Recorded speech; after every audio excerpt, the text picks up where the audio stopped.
রাত ৩টা, ঝুম বৃষ্টি, চারিদিকে অন্ধকার। আমি আর আমার স্ত্রী বাড়ি ফিরছি। সামনে ৫ কিলোমিটার পথ, কোনো অটো নেই, কোনো মানুষ নেই। অনেকক্ষণ পর এক বৃদ্ধ রিক্সা চালককে পেলাম। ভয়ঙ্কর সে রাস্তা দিয়ে রিক্সা চলতে শুরু করলো। এমন একটা রাস্তা দিনের বেলাতে গেলেও শরীর শিউরে ওঠে।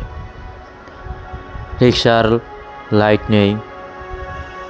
আমার স্ত্রী ফোনের ফ্ল্যাশ লাইট জ্বালিয়ে সামনে আলো দিচ্ছে, আর আমি ছাতা ধরে আছি যাতে বৃদ্ধ মানুষটার মাথায় বৃষ্টি পানি না পড়ে। প্রায় ৪০ মিনিট ধরে চললাম।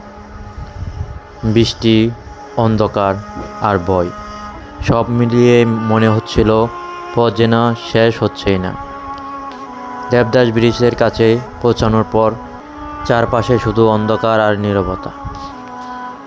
কিন্তু একটা জিনিস তখন বুঝলাম, আমি ভয় নিয়ে বসে আছি, আর বৃদ্ধ মানুষটা পরিবারের মুখে হাসি ফোটানোর জন্য রাতভর সংগ্রাম করে যাচ্ছে।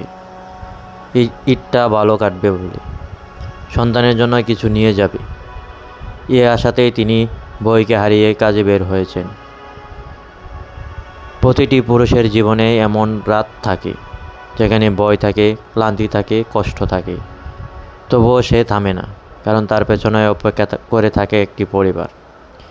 পুরুষের কষ্ট সবসময় চোখে দেখা যায় না, কিন্তু তার সংগ্রাম প্রতিদিন লেখা হয় জীবনের পাতায়।